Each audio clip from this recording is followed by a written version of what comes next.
Boa noite, pessoal. Boa Boa noite! Boa noite, com muita honra hoje, com o nosso convidado de honra que nós já vamos apresentar. Estamos iniciando o 6º episódio do nosso LAPEDcast, o podcast da Liga Acadêmica de Pediatria da UNO Chapecó. Que prazer recebê-los, pessoal. Meu nome é Flávia, sou acadêmica do 4º ano de Medicina e hoje nós temos como convidada a acadêmica Manu. Além de acadêmica de Medicina do 2º ano, ela também é enfermeira e doula, então temos também uma bagagem bem legal. Obrigada por ter vindo, Manu. E o nosso ilustre convidado, o Dr. Jorge, por favor, faça suas apresentações. Então, boa noite a todos, Boa agradecer noite. a vocês, pelo Ana e a LAPED, então, pelo convite de estar aqui nesse episódio, então, desse podcast. E falar, então, um pouquinho. Eu sou pneumologista pediátrico, né? Fiz Universidade Federal de Santa Catarina, me formei em 1989. Fiz pediatria no Hospital Infantil Joana de Guzmão, do qual você é egressa também, né? Com muito Olha, orgulho. conterrâneos. Com muito orgulho, era um grande serviço, né? Maravilhoso. E depois de terminar pediatria, eu trabalhei 5 anos como pediatra geral, quando eu optei por fazer a especialidade de pneumologia pediátrica, que foi no Hospital de Clínicas, em Porto Alegre, e um período de passagem pelo hospital pela Santa Casa também. Depois que eu terminei pneumologia pediátrica, em 1998, vim trabalhar em Chapecó, fui o primeiro pediatra com especialidade aqui, na época existiam só 10 pediatras, e foi um pouco difícil, né? Até as pessoas começarem a acostumar com a especialidade pediátrica. Mas depois as coisas fluíram muito bem. O doutor é muito sutil, mas ele é um dos grandes nomes estaduais e nacionais em relação à pneumologia pediátrica. Com certeza. Que honra! Que honra!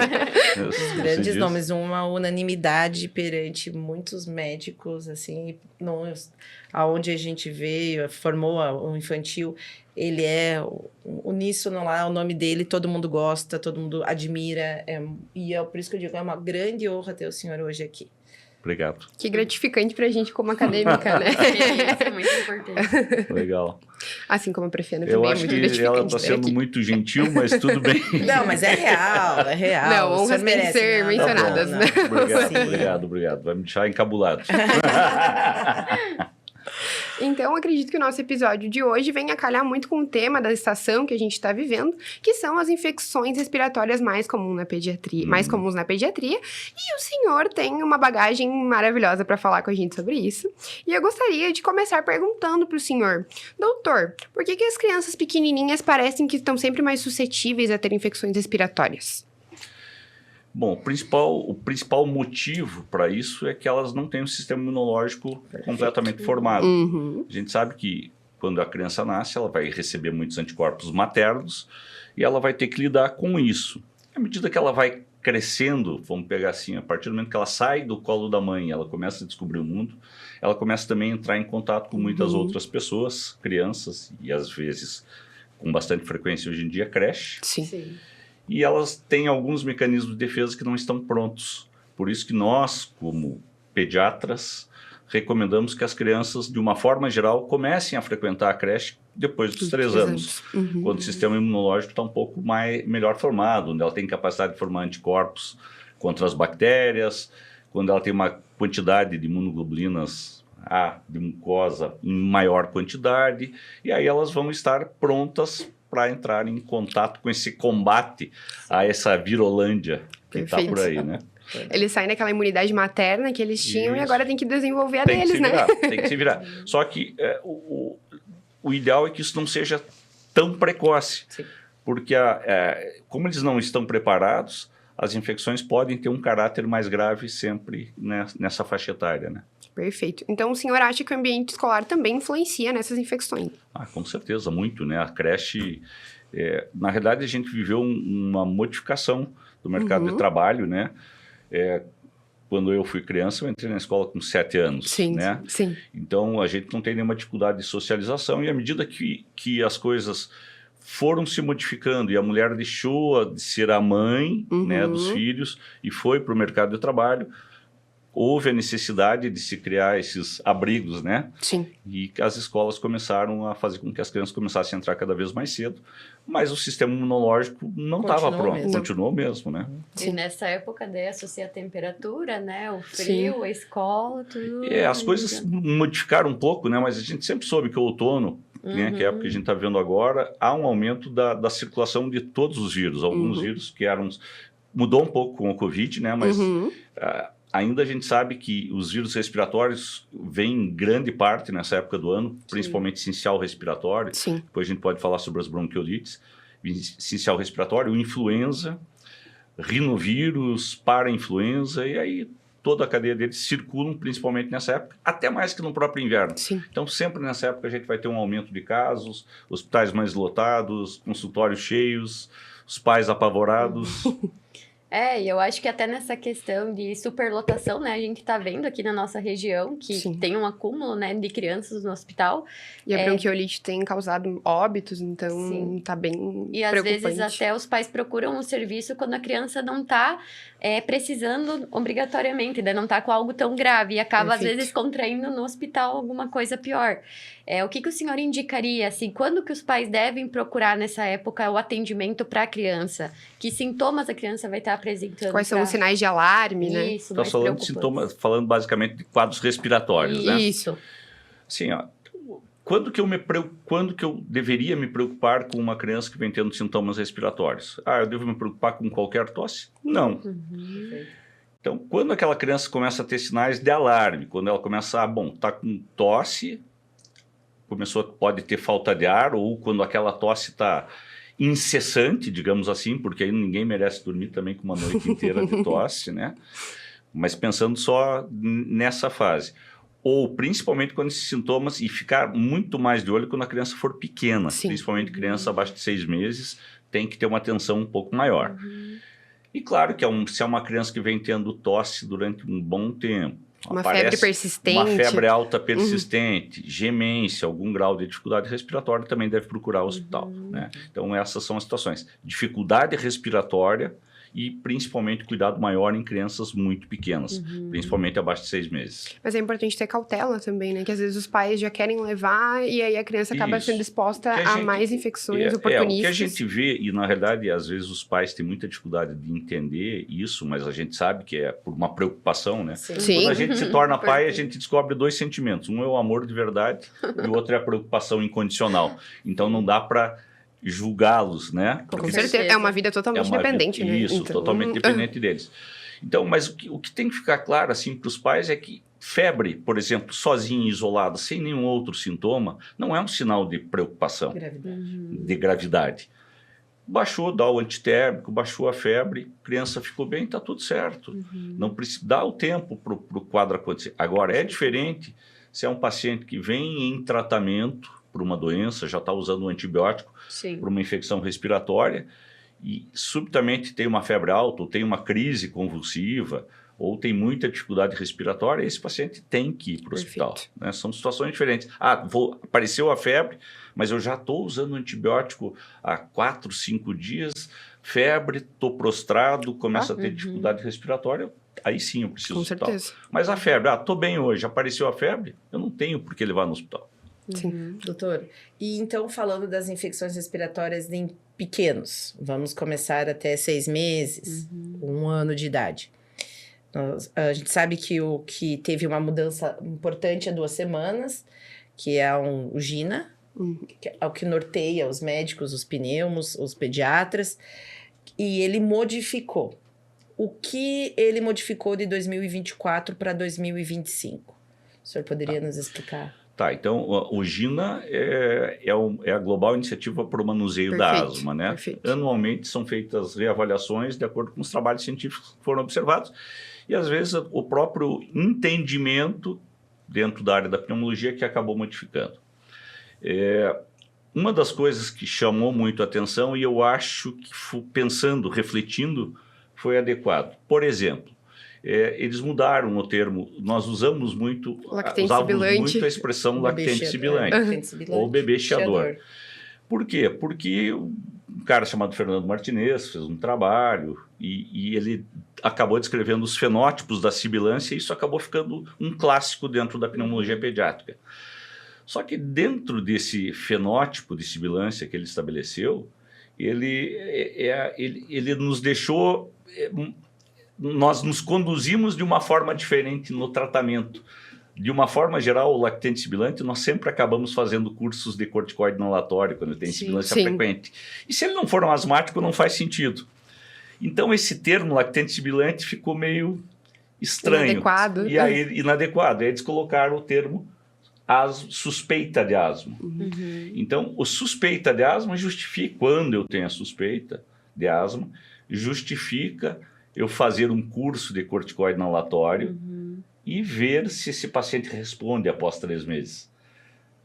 É diferente, por exemplo, claro, você vai criar alguns critérios para isso, né? Eu não vou usar no primeiro episódio de sibilância, eu não vou usar o corticoide inalatório, até principalmente se esse primeiro episódio de sibilância for numa criança abaixo de 1 ano, onde o diagnóstico mais provável é que seja uma bronquiolite. Então, o termo é para sibilância recorrente e que esteja afastado, a princípio, a possibilidade de outras pneumopatias.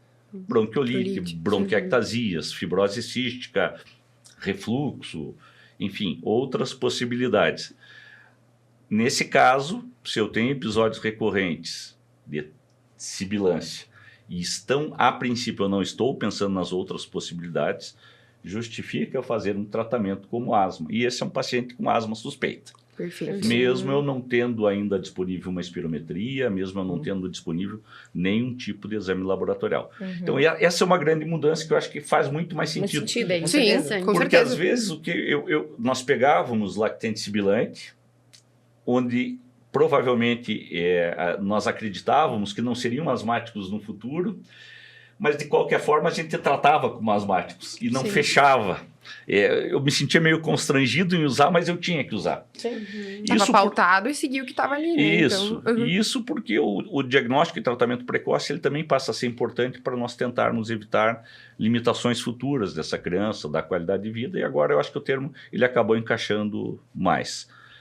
Uma outra modificação que eu acho que é muito, muito importante ser levada em consideração é o fenoterol. Ele não tem mais o aval do GINA pro uso. Que bom, né? Graças a Deus! Que bom. Eu era meio contra já. Porque já está mais do que claro a incidência de maior efeitos cardiovasculares, colaterais, ou até um maior risco de mortalidade. Acessória, não tem um monte de indicação, e a galera dele fenoterol, né? Não significa que tu não possa usar o salbutamol, né? Mas isso é bom, né? Isso eu gosto. Calma, né? Isso é legal. Então essas foram, eu acho que foram as duas principais, assim, que eu tô lembrando agora. Os steps continuam mesmo para asma? Os steps continuam mesmo. Na fase 4, eles retiraram o corticoide inalatório em altas doses, que passou a ficar exclusivo da fase 5 para tu usar por um período mais curto. E o ipatrópio, né? O tiotrópio, que é o Spiriva, ele já estava liberado no anterior para uso a partir de 6 anos. Ele já se coloca agora no GINA a possibilidade já teve trabalhos mostrando que ele poderia talvez ser usado em 1 a 6 anos também, mas ainda não está definida essa possibilidade do uso do tiotrópio. Mas ele está dizendo assim, dá para mim talvez tentar usar. Né? E a outra coisa, assim, em maiores, então, falando ainda do GINA, então, tu não precisa mais ter espirometria, principalmente nas crianças menores. Ok, né? Justo. Ótimo. Mas se você puder fazer a espirometria, ela é ótima. Eu vejo na minha prática, assim, muitas vezes nas crianças maiores, às vezes como convencimento de adesão dos pais, porque você poder mostrar em número que o paciente tem uma obstrução, que você tem uma obstrução das vias aéreas, que o filho dele tem o número menor do que a média. E respondeu. E você usa o broncodilatador e você teve uma resposta significativa ao broncodilatador, é um fator que eu acho importante de convencimento para os pais, porque eles olham, realmente... E aí tu fala, realmente ele estava com limitação ao fluxo aéreo, ele vai ter muito mais qualidade de vida e precisa tratar. Concordo. Não quer tratar? tudo bem, a minha função é indicar, mas vocês não precisam ter medo porque está muito bem indicado o tratamento. Basicamente é isso. Ótimo. Né? Mas foram realmente mudanças importantes, né?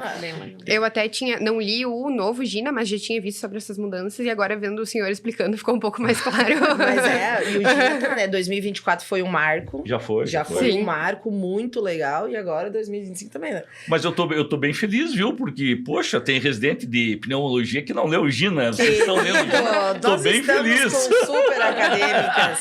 Eu digo, eu tenho um ditado, que os acadêmicos, os alunos refletem a beleza e a inteligência da prof. Perfeito! O exemplo é importante. Mas com certeza, Mas eles são estudiosos e a gente cobra deles, eles se dedicam. Aí de você, se não tiver atualizado com eles. Na hora eles dizem, prof, mudou uma semana, mudou há 2 dias. Daí tu, eu já vi. Você leu, não leu? Sabe? Sim. Eles são bem atentos. Mas eu acho que isso é muito legal. Eu acho que hoje, com todas essas vagas de medicina que tem, com a quantidade de médicos que vai acabar formando, o diferencial realmente vai ser a dedicação, o entendimento, a empatia. Apesar de muitos tiktokers, né? Sim. Sempre vai ter. Então, acho que é por aí. E a tecnologia tá aí, né? A gente tem que usar ao favor, né? Exatamente, a nosso favor. A nossa geração, mas a gente tem que usar. E a geração tem que saber polir o que realmente é bom, o que não agrega, né? Exatamente. E continuando no que a gente estava falando ali das infecções, Tá. A gente pode falar um pouquinho sobre os fatores protetores que a gente tem para as infecções, sobre as vacinas, sobre a amamentação. Temos alguma novidade nas vacinas aí? Temos, com certeza. Então, assim, claro que mais do que batido, muitas coisas realmente funcionam. Aleitamento materno. Por favor. Evidência máxima. Máxima, né? É realmente grande protetor, inclusive é protetor para o desenvolvimento de asma. É tido com certeza, fator, né? Diminui. Voltando assim, vamos voltar um pouquinho para trás, uma gestação adequada, com todos os cuidados, alimentação adequada da gestante, uso de vitaminas e todos os cuidados para a criança nascer preferencialmente dentro do prazo da normalidade, né? Ok, fator protetivo. Que é um fator adequado para a idade gestacional, isso é super importante. E aí, claro, a gente passa por medidas de higiene. Sim, importantíssimo. Acho que é importantíssimo cada vez mais as pessoas se conscientizarem que não devem visitar crianças recém-nascidas, principalmente até 2 meses. Eu concordo, concordo totalmente. Até 3. Eu tenho um cuidado maior, eu digo até 3. Mas é verdade, porque uma criança dessa faixa etária falta bom senso. Não de todos, né? Mas muita gente... Generalizando, não. Porque uma criança nessa faixa etária, até 2 meses, se fizer uma pneumonia ou bronquiolite, vai ser internada e tem uma gravidade muito grande. E às vezes repercussão para o resto da vida. Com repercussão para o resto da vida. Se você fizer uma bronquiolite por um adenovírus mais agressivo, pode ter uma bronquiolite, ficar com uma bronquiolite obliterante e isso vai levar para o resto da vida com limitação, né? Então, eu acho que esse cuidado das visitas... Nós temos que criar a cultura das pessoas... Não é frescura da mãe. Não uma frescura da mãe. Para a vida da criança. Eu sempre usei desde muito tempo, eu digo para as mães, se eu puder te dar um conselho, seja chata com as visitas. Não importa, porque se acontecer alguma coisa com o teu filho, quem vai ter que hospitalizar é você. E o que vai acontecer para o resto da vida é você que vai ter que lidar com isso também. Para mãe, eu falo sempre para as mães e pais, a primeira vez que eles vêm para mim, eu digo, sejam criteriosos. Sem contar evitar ficar beijando mãozinha, rostinho, né? Tá todo mundo exposto nessa época, né? Então, vai visitar cada um. E óbvio que o bom senso, mas nem sempre tem o bom senso, a história do tabagismo passivo, né? Sim. A gente não pode deixar de falar. E quando eu falo tabagismo passivo, não vou entrar na seara, mas isso vale para os cigarros eletrônicos também, aquela porcaria que é uma epidemia que vai ter que ser falada, tem que ser falada, porque tem muito adolescente usando, com prejuízos incalculáveis para a saúde, né? Mas, enfim, também evitar qualquer tipo de cigarro. A higiene das mãos, óbvio. Eu acho que não pode simplesmente nós termos passado pela epidemia do H1N1 em 2009, nós termos passado pelo Covid e nós perdermos, depois de algum tempo, o hábito da higiene das mãos. Eu acho que não faz o mínimo sentido. Claro que quanto mais tarde essas crianças frequentarem a creche, como a gente já falou antes, seria muito melhor. E por último, né, as vacinas, né? Eu acho que vacinação é fundamental para todas as crianças, para prevenir todos os tipos de doenças possíveis. Acho que a gente teve, na minha opinião, um desserviço Sim. com relação a muitas pessoas, e principalmente da área médica, criticando a vacina do Covid. Fez com que as pessoas ficassem muito preocupadas com relação à qualidade das vacinas, como se não houvesse nenhum órgão regulatório a nível mundial cuidando de quando as vacinas são efetivamente prejudiciais. Nós tivemos vários casos de vacinas que foram liberadas e que depois foram suspensas pelo aparecimento de efeitos colaterais, né? Então, as vacinas que existem devem ser estimuladas a serem feitas, porque o benefício é infinitamente maior do que qualquer risco. E é dever de um médico e um profissional de saúde ser um mediador de informação que adequada, esteja pautada. que seja adequada, e não que seja para gerar, não que seja para gerar seguidor em rede social. Perfeito. Mas, enfim, das vacinas respiratórias sempre é muito importante influenza, né? Vamos voltar para a vacina da gripe. Lembrando que, isso não sei se você sabe ou não, mas hoje, no atual momento, existem 2 tipos de vacina, a trivalente e a tetravalente, vocês sabem disso. Na rede pública. Na rede pública é a trivalente e na rede privada a tetravalente, mas a eficácia das duas hoje é absolutamente igual. Perfeito. Por quê? Porque a cepa B Yamagata, da tetravalente, que existe a mais em relação às trivalentes, ela não está circulando desde 2021. Que ótimo. Então, hoje, do ponto de vista de eficácia, eu fazer uma vacina trivalente ou tetravalente é absolutamente a mesma coisa, a não ser que essa... Não, faça, não, tem que fazer a vacina. Independente de qual fizer, Independente de qual faça, com certeza. Quanto mais, melhor, né? Isso.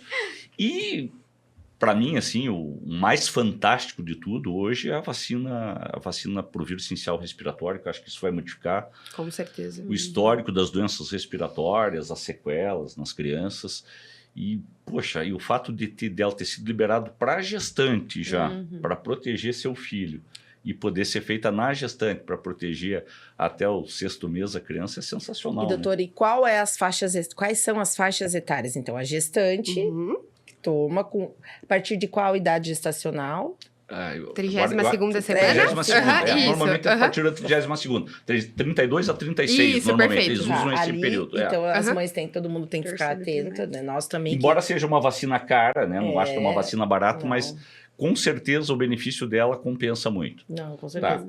E qual a tendência para as crianças? Porque a gente sabe que quando já tem umas vacinas, já há discussões, modificações a serem usadas. Qual é a tendência para as crianças? Então, só voltando ainda primeiro para os adultos, né? Sim. Tem 2 vacinas, 2 nomes comerciais, Arexivy e Abrysio. A Arexivy foi liberada para uso em pessoas acima de 60 anos, né? E a Abrysio, ela foi liberada para uso em pessoas acima de 18 anos com comorbidade. E gestantes, né? E gestantes. E acima de 18, qualquer faixa etária pode fazer a Abrysio. Então, essa é uma grande vantagem. Ela tem uma proteção contra o tipo A e o tipo B, de essencial respiratório também. Tem uma eficácia de mais de 70% e uma eficácia, se eu não me engano, de mais de 90% para as bronquiolites graves. Então, isso é importante para as bronquiolites com necessidade de hospitalização. E na criança, então, digamos que a mãe não tenha... Estamos bem nessa fase onde a vacina para as gestantes ainda praticamente não estavam disponíveis no ano passado. Então, as mães não tiveram muito essa opção de fazer. Sim. E surgiu a vacina esse ano, que é o Nirsevimab, que é o Beyfortus.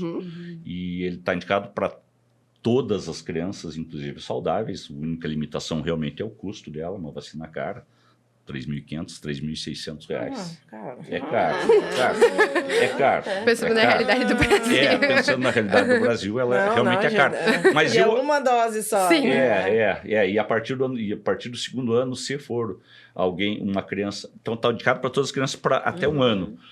Acima de 2 anos, se você tiver fator de risco, também está indicado. Para aquelas sempre no período pré-circulação de essencial respiratório, que a gente aqui fala março, hoje Santa Catarina, março, agosto, abril, agosto. Então está indicado nos 2 primeiros ciclos desse essencial respiratório. Tem algumas coisas assim que eu tenho um pouco de dificuldade ainda, como uma vacina nova, de definir. Por exemplo, uma criança que está com 1 ano e 6 meses, Nós estamos entrando agora, 1 ano e 8 meses, toma a vacina ou não toma? Porque, teoricamente, é o terceiro ciclo de sincicial respiratório dela. Então, se toma ou não toma, não tem, claro, é os 2 primeiros ciclos. Mas eu acho que tem que tomar se a criança tiver uma patologia crônica, né? Indicação formal, não há por que não, né? Eu concordo. E acho que outro avanço que também vai mudar um pouco na pneumologia pediátrica dentro da área vacinal é o surgimento da vacina da chegada da vacina pneumovinte, que são para 20 cepas, e onde estão incluídas algumas cepas que causam pneumonias mais graves, né? E algumas que nós temos pneumococo resistentes que foram surgindo, né? Então, começou com a 7, aí veio a 10, veio a 13, a 15, sim. Agora a gente está na 20. Então, são as vacinas que são muito úteis para a prevenção. Então, falando em vacinas. Uma outra coisa que eu acho que é muito importante, já que tu está pedindo sobre prevenção, é o uso dos imunomoduladores, que está muito na moda, né? Sim, adoro. Então, assim, de todos os imunomoduladores, tem vários, né? Por aí no mercado. Mas o que tem trabalhos mais concretos foi o OM85, que é o Broncovaxon. A Ana vai lembrar que nós fizemos residência no hospital infantil, na época que nós fizemos residência em pediatria, era proscrito. Isso aí não funciona, é bobagem. Não foi assim. Com certeza. Era o Leucogen. Nós tínhamos no caderninho de residência, né, e tal. Mas para amidalites de repetição, podemos tentar e tal. Isso era, mas assim, não tinha evidência científica. Eu lembro que em 2014 fui no Congresso Brasileiro de Pneumologia Pediátrica e veio o Peter Sly, que é um australiano, chefe de serviço de pneumologia pediátrica, e ele falou sobre o OM85. O OM85, então, é o Broncovaxon. E o Peter Sly disse, olha, começou a surgir algumas evidências de um trabalho que foi feito na Turquia, a gente está tentando replicar esses trabalhos na Europa e na Austrália, de que parece que ele tem uma diminuição da frequência de infecções quando se usa ele. Mas ainda precisamos de mais dados. 2014, isso fazia 11 anos. Mas o OM85 existe há mais de 50 anos, 60 anos. Que virada 60 de chave. anos, virada de chave. Eu lembro que eu saí dessa palestra, encontrei o Paulo Maroschka, que foi meu chefe no Hospital de Clínicas. Digo, putz, agora vamos ter que mudar tudo, vamos ter que dizer que funciona o negócio. Putz, aí encontrei o Renato Stein, o Renato lá fora, eu digo, Renato, vamos ter que usar o Broncovaxon. É maravilhoso! Tudo que eu falei, até hoje. Mordi a língua agora, mordi a língua. Não, mas é essa a premissa, né? Medicina, mordi assim. A língua. Na medicina, no amor, nem sempre assim, nem nunca, né? É assim, não pode. E aí começou a vir evidências, e aí a gente pode falar um pouco sobre isso também, mas enfim, por que isso aconteceu? Por que nós não acreditávamos? Porque os primeiros trabalhos que foram feitos com o AM85, eles foram feitos na China. Certo. E se tinha dificuldade de fazer uma como que eu vou te dizer, uma associação das patologias, da forma como eles chamavam as patologias lá na China, com a forma como nós chamamos as patologias no Ocidente. Adaptar na nossa realidade. Adaptar a nossa realidade. Então, era uma coisa meio... não sabe se o trabalho foi bem feito, se não foi. Ficou meio distante. Isso, até esse trabalho ter sido feito na Turquia, já daí com um viés mais ocidental, e aí as coisas começaram a acontecer. Então, por isso que ele ficou de lado durante muito tempo. E depois, em 2014, começaram a vir algumas evidências de que ele realmente pode ser eficaz, tanto, apesar de ser um lisado bacteriano, por algum mecanismo que não se sabe, ele também pode ajudar a prevenir infecções virais. Bom, mas também tem limitadores e a gente tem que entender isso. Não é para usar para todos. Certo, sim. Quais? Então. E como? Tá, então, essa eu acho que é um questionamento bem interessante. Nos pacientes que vêm tendo infecções respiratórias recorrentes muito frequentes, que vêm usando muito antibiótico, os trabalhos mostram uma eficácia de até 40% na diminuição das infecções respiratórias. Pode ser que 40% não seja muito como número, mas se você olhar para uma mãe e dizer assim, olha, ao invés do teu filho usar 6 vezes antibiótico, ele vai usar 3, 4, ela já vai ficar feliz. Com certeza. Já vai estar valendo. Então, vale a pena. Mas uma indicação errada que as pessoas confundem é dizer assim, meu filho vai entrar na creche, tem alguma coisa que eu possa fazer? E é um paciente que está previamente rígido. Se eu indicar o Broncovaxon para ele, ele não vai prevenir nada diferente do placebo. Então, no paciente que vem tendo, sim. No paciente que não está tendo, eu não vou estimular o sistema de defesa dele para proteger alguma coisa que ele não conhece. Ponto. Pelo menos isso é o conceito atual com relação ao Broncovaxon. E a outra pergunta, que eu acho que é por quanto tempo, né? Como fazer? Eu sempre acho o seguinte, eu acho que na medicina amor nem sempre nem nunca. Nós já tivemos a época do Monte Lucas, que o Monte Lucas foi nossa estrela, e depois a gente viu que não era... não é tudo isso, ele é legal, mas não é ele ainda tem, né? Ainda tem seu espaço, mas ele não é tudo aquilo. Mas assim, eu acho que sempre é importante que a gente reavalie aquilo que a gente está fazendo. Perfeito. Então, o clássico do OM85 é usado 3 ciclos de 10 dias com intervalos de 20 dias. Perfeito. Bom, 3 meses depois, o paciente está tendo risco. E, preferencialmente, que eu não vá usar isso lá em novembro, dezembro e janeiro. Claro. Não tem infecção respiratória. Né? Isso, não faz sentido. Então, eu acho que é bom senso. Bom, eu tenho um paciente que eu comecei a usar ali e eu observei a resposta depois de 90 dias. Não tem nada de errado eu continuar por mais 3 ciclos. Tem trabalhos mostrando segurança para uso até 10 meses.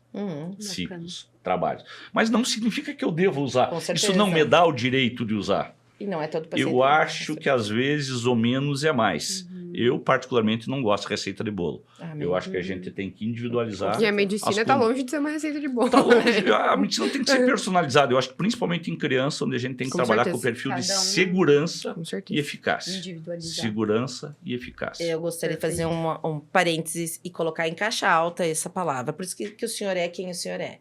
A medicina é individualizada. A gente não tem, se tu viu, agora dica para as famílias que ouvirem. Se vocês verem um médico que replica a mesma receita para X, Y, Z, medicina não é receita de bolo. Então, é a mesma coisa. O que serve para mim não serve para você, não serve para o senhor. Então, isso fica que eu acho que por isso que o senhor é quem o senhor é. Obrigado. Não, porque isso que fique, porque é muito complexo essa situação. E o Broncovaxon é uma coisa que mostra como a medicina é cíclica, como a gente... Só que, novamente, as meninas têm que aprender e todo mundo tem que ser respaldado, validado, né? Que isso aconteceu com o Broncovaxon. Na nossa época era o Leucogen, agora não tem mais o Leucogen que eu sei. Não tem, ainda tem. Eu acho que eu vi só o Broncovaxon, porque é o Broncovaxon. É o da moda, né? É da moda. É muito legal. Talvez venha a surgir outros, né? Mas, na verdade, até já existem trabalhos da mesma empresa. Existe uma pesquisa, se eu não me engano, é o OM135, alguma coisa assim, mas ainda não tá disponível comercialmente com relação a melhorar a eficácia dele. Legal. Não, e é legal ver as experiências que vocês tiveram nessa troca de ciclo. Eu mesmo mordi a língua, né? Hoje eu sou fã do Broncovaxon, uso bastante, também. Mas mordi a língua porque eu falava mal. Mas a medicina está evoluindo, né? Não, mas é isso que vocês têm que entender. O que faz uma coisa hoje, daqui a 10 anos pode ser que não. Sim. Só que a gente tem que estar respaldado, sabendo, não é vozes da minha mente, não é na minha experiência, não. Agora se estudou melhor, se entendeu, funciona. Né? Aí, vamos embora. Sim, até porque tinha um estudo antes que não estava muito bem compreendido. Aí veio um estudo que comprovou a eficácia, comprovou tudo, então... eu acho que a gente também sempre tem que ter um viés de não nos tornarmos... claro que à medida que a gente vai tendo mais experiência, isso começa a ficar mais fácil. Fontes que recebem as informações do laboratório e dizem, que legal, que legal, que legal. Não, você tem que entender por que você está usando. E a outra coisa que eu acho que também é muito importante dentro da nossa profissão, eu acho que da pediatria, é nós termos humildade para... Quando nós considerarmos que o diagnóstico nosso anterior pode não estar certo... eu refazer esse diagnóstico, eu repensar nisso, eu achar que eu posso ter errado no diagnóstico. Modifiquei o olhar porque eu conheci um pouco mais essa criança. Claro. Só que para isso é super importante que a gente tenha um bom relacionamento médico-paciente, tenha empatia e faça com que os pais confiem naquilo que tu tá fazendo. Porque não necessariamente você errou no diagnóstico naquele momento, você só teve um... Você tem mais dados, você tem mais dados. Não, você está fazendo segmento. Vou pegar o exemplo da asma. A asma é uma das coisas mais comuns. E isso está dentro do GINA, desde os primeiros GINA, onde eu faço um diagnóstico de asma, faço uma graduação da asma para mim definir qual é o passo que eu vou começar e cada 3 meses eu reavalio esse paciente. Perfeito. Se ele não respondeu, eu vou ter que ajustar meu tratamento.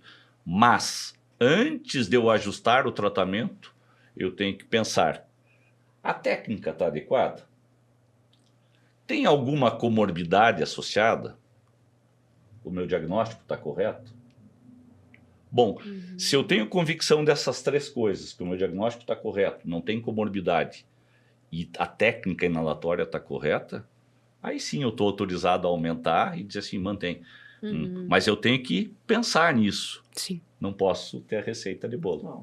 Eu acho E é uma reavaliação constante, individualizar e reavaliar, individualizar e E reavaliar. tem um recado falando de asma, que eu não posso, eu sempre quero falar isso, mas Vamos lá. Pediátrico.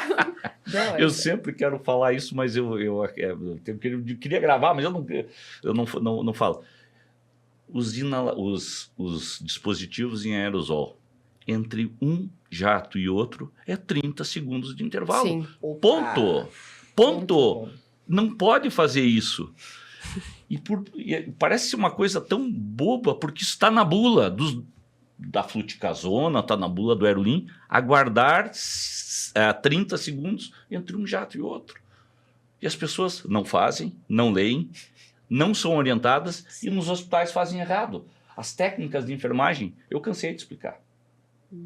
Elas fazem, chega lá o paciente... Complexo. Mas assim, e é muito comum chegar para mim os pacientes, eu só ajusto isso, o paciente está usando a medicação certa, do jeito errado. E daí diminui a dose. Cada jato, a miligramagem que está indo para dentro do paciente é menor, porque não deu tempo da válvula recarregar de uma forma adequada. Sim. Às vezes é uma coisa simples, muito né? básico isso. A administração, né? Não é nem o erro de dosagem ou medicação. E vai aquilo que o óbvio precisa ser dito. É isso que eu ia falar. Olha a prof aí. Futura óbvio. prof, ó. Não, essa é minha fala. É óbvio, precisa ser dito e precisa. Para mim é óbvio, mas para eles não são. Não é. Então, repita, explica. E é isso que eu pentelho eles. Eu fico falando, óbvio precisa ser dito. Sim. Óbvio precisa ser dito. E precisa, é isso aí. Nós, normalmente, às vezes eu falo no mínimo, gente, 10 segundos. Eu disse, tenta aumentar. Mas ele se mexe. Tenta segurar. Eu sei que é difícil, né? Mas a gente tem que tentar se adaptar. Né? E os 10 segundos a gente prolonga. A gente diz assim ainda, né? Porque vem para mim e a mãe diz, não, eu faço 1, 2, 3, 4, 5, 6, 7, 8, 9, 10. Pô, aí não dá, né? Aí não dá. Eu sempre peço para demonstrar na minha frente, né? Os pacientes. Exato. Melhor forma de orientar, né? Com certeza. Manu, tem alguma dúvida? Alguma pergunta do seu roteiro? Eu ia puxar nessa questão ali que tu falou do antibiótico, né? Muito uso de antibióticos e às vezes os pais acabam se comparando, né? O filho dela tá usando antibiótico e melhorou muito. Ou só melhora quando eu uso antibiótico. Isso, essa frase é típica, né? Essa é típica. Ou da xarope para tosse, né? Quando que o senhor recomenda realmente que precisa utilizar o antibiótico, entrar com o antibiótico, né? Ou essa questão dos xaropes também, né? São as duas coisas que eu acho que... Perguntou, né? Boa pergunta. Tá. Então vamos lá. Eu acho que a tosse tem tipos de tosse, né? Eu tenho a tosse aguda e eu tenho a tosse crônica, né? Então, se a gente pensar que a maioria das causas de tosse aguda são por vírus, não precisa fazer absolutamente nada, não se hidratar. Se eventualmente for um sibilante, tu vai usar o broncodilatador e eventualmente se esse quadro começa a se arrastar, tu pode pensar em usar talvez um corticoide, se for um sibilante. E se passar de 10 dias, ou é a mesma virose que está infectando por uma bactéria ou por um outro vírus. E aí eu vou ter que ter... Aí tu vai ter que tentar avaliar para tentar discernir. Agora, sempre lembrar que uma criança que vem tendo uma tosse aguda, que está com 6, 7, 8, 9, 10 dias, piorou e passou a apresentar febre, provavelmente ela tem uma chance maior de ter feito uma infecção bacteriana. Principalmente se esse quadro já começa a ficar arrastado, eu passo a entender que isso passa, talvez, a justificar o uso do antibiótico. E pode ser secundário ao vírus, né? Tem primeiro contato Isso, viral isso. e aí... E depois o vírus abre o caminho para daí fazer a infecção secundária. Então, essa é uma das situações. Se eu pensar na tosse crônica, não sei se vocês falam ou não, mas existe uma entidade chamada bronquite bacteriana protraída. Já ouviram falar? Eu não. Tu também ainda não foi da época da tua formação. Mas essa entidade ela foi descrita pela primeira vez em 2006. E ela é a causa mais frequente de tosse crônica nas crianças abaixo de 5 anos de idade. O senhor pode repetir? Bronquite bacteriana protraída. Protraída, perfeito. Bacteriana protraída. Então, essa é a causa mais frequente de tosse crônica em criança. O que você viu lá atrás? Que essas crianças que tinham tosse... O critério é tosse a mais de 4 semanas, produtiva, num paciente que não tem febre, que muitas vezes está sendo tratado como asma. E esses pacientes, quando foi feito lavado broncoalveolar, se identificou bactérias, se identificou hemófilos, moraxella, enfim, algumas bactérias. E quando você faz nesses pacientes um ciclo de antibiótico por 14 a 28 dias, eles melhoram bastante. Então, essa entidade é conhecida, chamada bronquite bacteriana protraída. Agora, pergunta, qual antibiótico?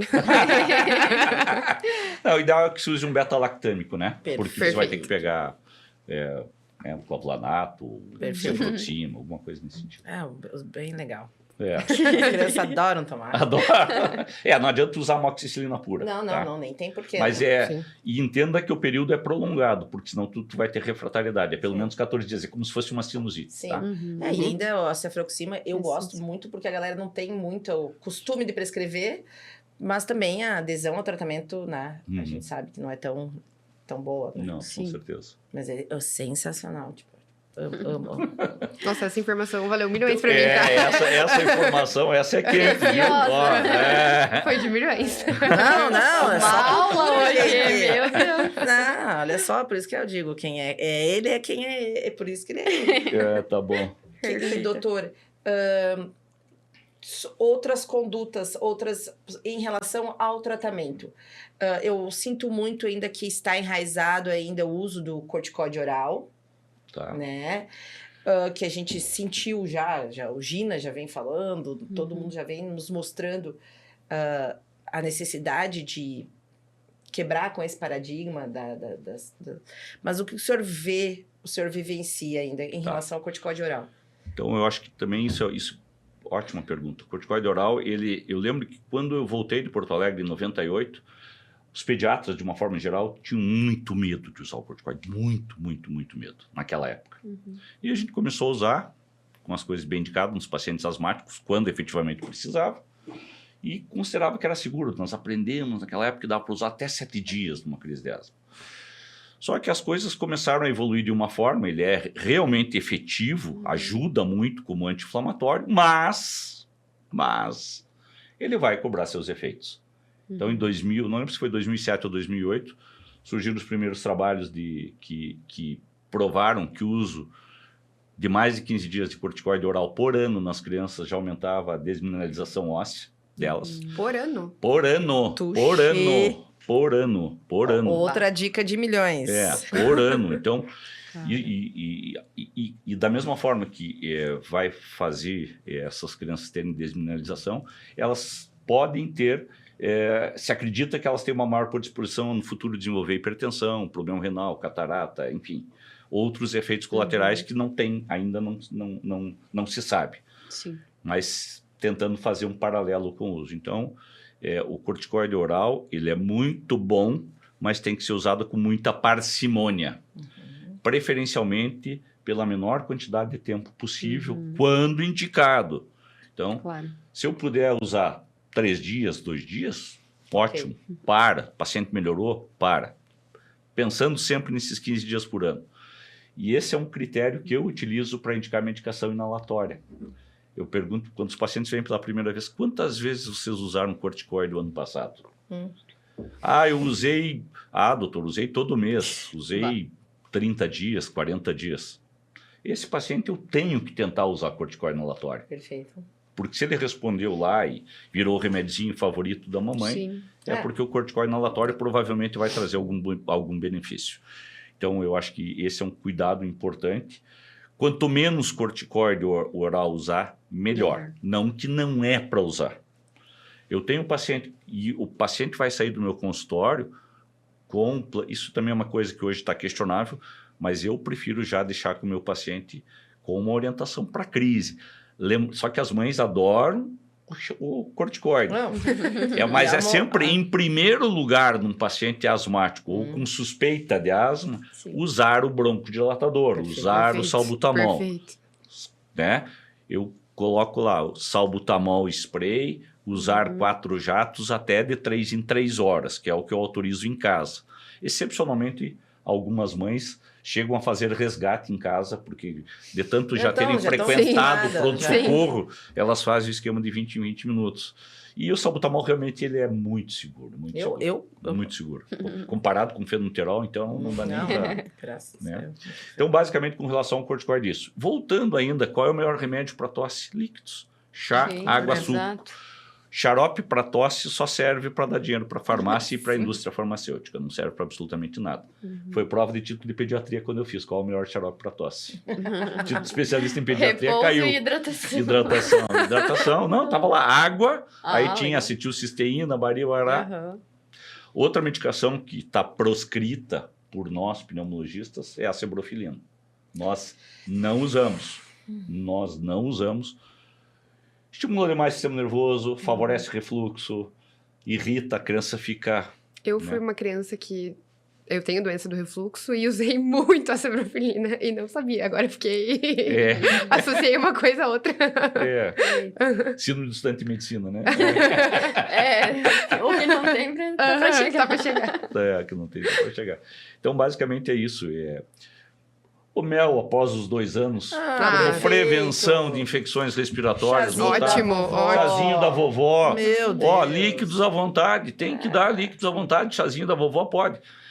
Agora, assim, tem umas charopadas que... Não, daí não. né? Né? Que aí invento e boto na rede social e digo, não, pelo amor de Deus, metade né? açúcar, né? Botar no sereno para não sei o quê, para no outro dia pegar. Sai diabético. As coisas sem sentido, né? Trata a tosse e sai, ganha um presente. Ganha um presente. Não. Mas bem importante isso. A gente reforçar, né? Com certeza. Hidratação e Com certeza. E cuidados. E a outra coisa que assim, eu acho que também é muito importante a gente sempre pontuar é assim, quando a gente está falando muito de coisas agudas, né? Sim. Mas eu tenho que tomar cuidado com alguns sinais de alarme com relação à tosse, que eu tenho que pensar que assim pode não ser um quadro agudo, principalmente eu sempre vejo 2 situações. Não esqueça que o paciente começa com sintomas respiratórios muito precocemente. Primeiro mês de vida. Ou um paciente que tenha outros sinais quando eu examinar, por exemplo, o baqueteamento digital. Isso não é asma. Sim. Eu tenho paciente com fibrose cística que eu diagnostiquei pelo baqueteamento digital e pela história depois de vinha sendo tratado com seletida em altas doses e continuava internando. Então, sempre lembrem, começou muito precoce, eu tenho que pensar que esse paciente pode ter alguma alteração, uma imunodeficiência, pode ter fibrose cística, apesar de um teste do pezinho normal. Sim. Eu tenho que considerar. E pode ter outras doenças, tinisia ciliar, cartágena, enfim. Sim. Então, começou com sintomas respiratórios precoces. Principalmente se não tiver um bom ganho ponderostatural, não fique pensando que aquilo é asma. E muito frequente também, repetições de... Repetições normalmente mais intensas e são mais frequentes, né? É bom pra gente, né? Sim. Logo estamos na prática e... Porque... A gente vai ver bastante, com certeza, recorrente. O doutor tá falando o teste de pezinho, teste de screening, o teste de Sim, triagem. sim. E pode não ter todos os sinais laboratoriais para fazer o diagnóstico. Por isso que tem que ficar atento para todas as patologias de triagem. Isso, exatamente. Sim, a gente não pode descartar. Então, Nunca. Isso. Mas o teste do SOR podia melhorar, né? Podia ser outro teste, não só o teste do SOR, né? Na verdade, existe sequenciamento genético do gene CFTR, só que é caro. Caríssimo. Né? Caro. Então, bem fora, né? Ainda o clássico é Gibson e Cook, a técnica foi descrita em 1960. mas é a mesma utilizada hoje. Existe o Sweat Check, né, que é aquele reloginho e tal, mas não tem aqui disponível na região. E ele é um exame extremamente trabalhoso para ser feito e muito manual. Sim. Então, é por isso demorado, que é demorado. Sim, não é um exame fácil. Não, com certeza. E o doutor tem alguma dica que tenha para dar para a gente como acadêmico, que a gente já tem que estar atento desde agora, sobre a pneumonia no geral, sobre tosse, sobre aquilo que se sentir mais confortável? Não, eu acho que assim, eu acho que a gente sempre tem que trabalhar de uma forma preventiva. Perfeito. Sempre preventiva. Enfatizar conhecimento em vacinas, eu acho que isso é importante para você indicar aquilo que é mais adequado para o teu paciente. Entender que quem trabalha com pediatria, a gente já está começando a fazer, quando a gente opta por fazer tratamento, quando vocês optam por usar um leite diferente, um leite melhor, o mais adequado, a gente já está fazendo o tratamento e a profilaxia de problemas na vida adulta. Quando a gente tem um muito bom senso com relação à indicação de medicação, lembrem que o menos é mais. Quando se trata de criança, sempre leve em consideração muito mais a eficácia, né? Mas nunca deixem de agir quando vocês tiverem convicção. Perfeito. E a clínica é soberana. Continua soberana. Continua soberana. Amém. Sempre. Continua soberana. Sempre. Taquiana, que não me deixe mentir, quando nós temos pediatria, nós aprendemos que diz assim, o olho clínico não tem preço. Não. O olho clínico que você desenvolve depois de muito tempo, não tem exame laboratorial ou radiológico que vai fazer a diferença. Eu, às vezes, eu entro em... Eu estou começando a sair do hospital porque eu comecei a cansar muito dessa história, né? Existe muito protocolo, mas eu acho que protocolo é meio que para manada. Bom. Né? Uau! É um bom... é uma boa pontuação. Porque, de uma forma geral, se você não tem conhecimento, o protocolo vai fazer com que se acerte mais do que se erre. Com certeza. Sim. Sim. Mas ele não é para todo mundo. Eu acho que isso que a gente fala. Se eu individualização. Como já aconteceu, eu olhar para uma criança e dizer assim, uma criança com pneumonia, sincicial respiratório positivo, mas a criança tinha bronquiolite, tinha pneumonia, já estava usando antibiótico e 36 horas depois a criança estava pior. Eu queria trocar e disseram, não, a CCH não permite, é 48 a 72. Eu digo, a criança está pior. Então diz, espera aí, pior. Stand-by. Aí, eu digo, pô... Tem que esperar. Aí não, CCH não autorizar, eu digo, aí eu ligar e dizer assim, você viu que essa criança teve uma infecção neonatal antes? Ela pode ter uma imunodeficiência. Eu tenho que trocar antibiótico. Eu tenho que botar alguma coisa de mais amplo espectro. O nosso antibiótico não está segurando, a criança está piorando. A olhos vistos. Aí, depois de muito argumentar, muito brigar, consegui trocar, e aí a criança troca, começa a voar. Sim. UTI, às vezes, a gente tem muita dificuldade de intervir, porque as condutas são todas adotadas em UTI, mas enfim, né? Acho que tem a sua enorme qualidade, mas eu acho que não pode se esquecer que o médico assistente às vezes conhece melhor o paciente. Com certeza. O exame clínico, a avaliação é tudo, né? Com certeza. Eu acho que a gente vem numa pegada diferente, tanto que o meu esposo fala que até me conhecer ele pensava que médico bom era o médico que pedia exame. E depois ele disse que não. Que quanto mais se estuda, menos precisa. Tu precisa do exame, às vezes, para validar, enfim. Mas você já pede o exame esperando, saber o que pedir, para saber o que esperar daquele exame. Claro. Né? E então, isso é importante, que eu acho que o doutor, por isso que eu gosto do doutor Jorge, né? E é assim, a gente começa até a ausculta, a tosse, tu começa a identificar. Tipo, exatamente. Né? Tu já pensa se vai ter ausculta, qual ausculta. É muito legal. E que o doutor fala do paciente, um professor nosso dizia, cheira o paciente. Chega perto e cheira. O que ele quer dizer? Olha, observa, sente. É muito mais do que qualquer tomo, qualquer ressonância, né? Então, nós não podemos deixar de entender que a medicina vem evoluindo e vem Sim. ficando muito tecnológica e com muita coisa Sim, boa. mas com não certeza. podemos perder a real essência, né? O que nos faz, e até para não ficar exame qualquer um pede, né? Não robotizar, né? A Não profissão robotizar. também. Saber o porquê, Ser né? humano. O que te espera, isso é muito Perfeito. importante. E vai E daquilo, a gente conhece o paciente antes dele entrar no consultório, a gente já vê no caminhar o que a gente e tá uma esperando. última dica que eu acho que é muito importante, que eu aprendi ao longo da minha vida. Eu falei antes da humildade, né? Eu acho que a gente Sim. realmente tem que ser humilde. E por mais que às vezes se ache que as mães estão apavoradas, valorize o que uma mãe está falando. Ninguém conhece a criança melhor do que aquela mãe. Pode ter exagero, Sim, pode, você sim. tem que saber triar, mas valorize.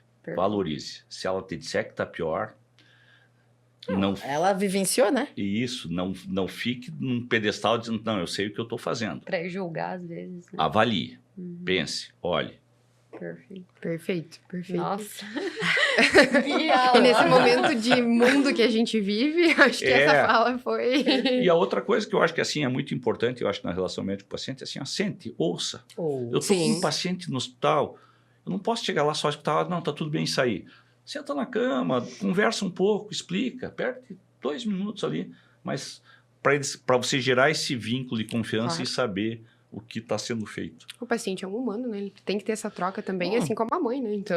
E tu precisa passar confiança para a família. Tu precisa passar Na confiança. pediatria, né? A família. Mas assim, tudo. Eu tive um paciente que depois eu me arrependi do que eu fiz, que eu tive um paciente que fez um empiema pleural, são uns 8 anos atrás.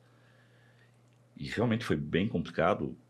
O paciente foi primeiro para drenagem, aí não estava melhorando, foi para decorticação, e a coisa não estava andando, e o pai, um dia eu peguei o pai, cheguei no quarto, o pai estava com uma cara assim...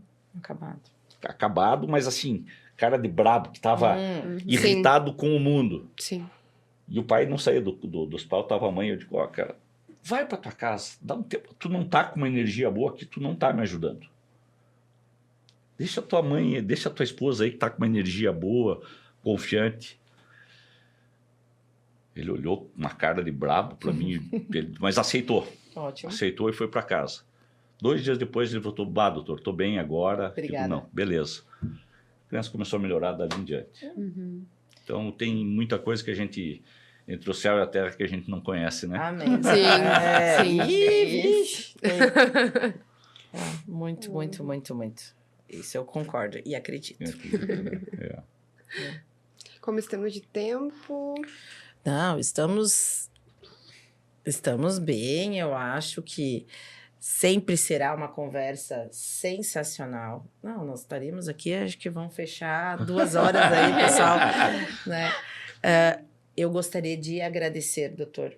Eu acho que isso é enriquecedor para todos.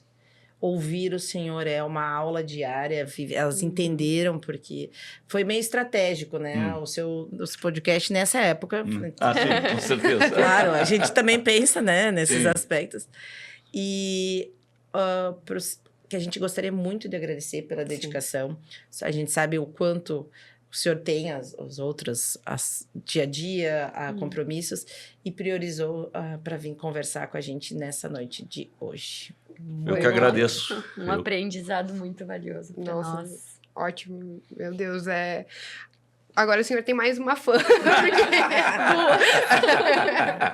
Eu que agradeço a oportunidade de estar aqui vindo com vocês. Eu acho que a gente tem um outro detalhe, que acho que à medida que a gente vai passando o tempo, nós temos uma obrigação de passar um pouco adiante a experiência que a gente obteve ao longo da vida, para tentar minimizar os erros dos outros. Não que a gente não vai errar ainda, mas enfim. Né? Com certeza. Não, sensacional. Muito obrigada. A LAPED agradece, nós acadêmicos agradecemos. Muito. E eu acho que a gente encerra o nosso episódio com chave de ouro. Isso. Obrigado, então encerramos. Obrigada. Tchau, pessoal. Tchau, gente.